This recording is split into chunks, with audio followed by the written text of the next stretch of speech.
कहानी है और दिल को गहराइयों तक छू जाने वाली। एक बार स्वर्ग में विचरण करते हुए कृष्ण और राधा एक दूसरे के सामने आ गए। विचलित से कृष्ण, प्रसन्नचित से राधा। कृष्ण सकपकाए, राधा मुस्कुराई।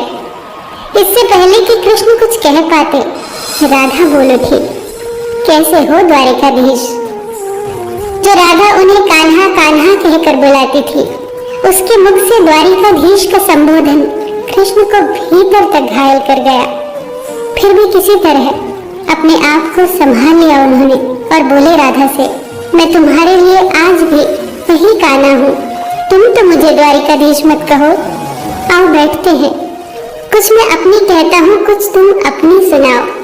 सच कहूँ राधा, जब जब भी तुम्हारी याद आती थी, इन आंखों से आंसुओं की बूंदें निकल आती थी। राधा बोली, मेरे साथ ऐसा कुछ नहीं हुआ, न तुम्हारी याद आई न आंखों से आंसू बहा, क्योंकि हम कभी तुम्हें भूले ही कहाँ थे। जो तुम याद आते, इन आंखों में तो सदा तुम ही थे। कहीं आंसुओं के साथ निकल न जाओ, इसलिए रोते भी नहीं थे।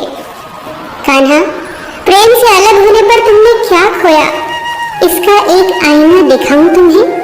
कुछ कड़वे सच प्रश्न सुन पाओ तो सुनाऊं। कभी सोचा है इस तरक्की में तुम कितने पिछड़ गए। यमुना के मीठे पानी से जिंदगी की शुरुआत की और समुद्र के खारे पानी तक पहुंच गए।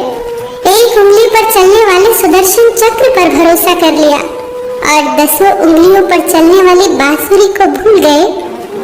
कान्हा, जब तुम प्रेम से जुड़े थे तो जो उंगली गोवर्धन पर्वत उठाकर लोगों को विनाश से बचाती थी, प्रेम से अलग होने पर वही उंगली क्या क्या रंग दिखाने लगी। सुदर्शन चक्र उठाकर विनाश के काम आने लगी। कान्हा और द्वारिकाधीश में क्या अंतर होता है बताऊं? कान्हा होते तो तुम सुदामा के घर जाते, सुदामा तुम्हारे घर नहीं आता। युद्ध में और प्रेम में यही तो फर्क होता है।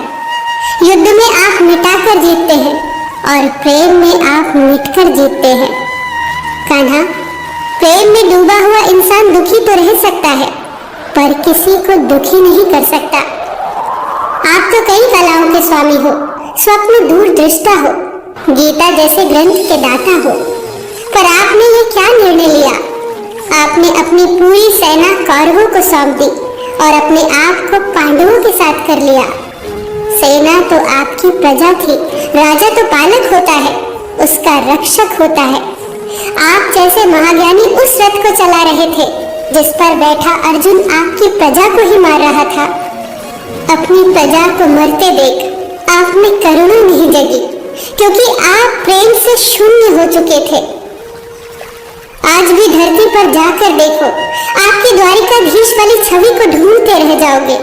हर जगह, हर मंदिर में मेरे ही साथ खड़े नजर आओगे। मैं जानती हूँ कान्हा, लोग गीता के ज्ञान की बात करते हैं, उसके महत्व की बात करते हैं, पर धरती के लोग युद्ध वाले द्वारिकाधीश पर नहीं, प्रेम वाले कान्हा पर भरोसा करते हैं। गीता में मेरा दूर दूर तक नाम नहीं है, पर आज भी लोग उसके समापन पर राधे राधे कहते हैं। ये कहानी काल्पनिक जरूर है, पर इसके भीतर छिपी सीख बहुत महत्वपूर्ण है। श्री कृष्ण के पास कभी किसी प्रश्न का उत्तर ना हो, ऐसा तो हो ही नहीं सकता, परंतु राधा द्वारा लगाए गए प्रश्न चिन्हों पर कान्हा मौन रहे। यही तो है प्रेम में समर्पण का भाव। पराक्रम में हमें हर किसी को हराना होता है, तब भी हम जीत कर भी हार जाते हैं, परंतु प्रेम में एक ही कईयों का दिल जीत लेता है। सही कहा है कि छोटी सी उंगली पर पूरा गोवर्धन पर्वत उठाने वाले भगवान श्री कृष्ण छोटी सी बांसुरी को दोनों हाथों से पकड़ते थे। फिर मिलेंगे दोस्तों अगली कहानी के साथ। तब तक के लिए अपना ख्याल रखना और हमेशा मुस्कुराते रहना।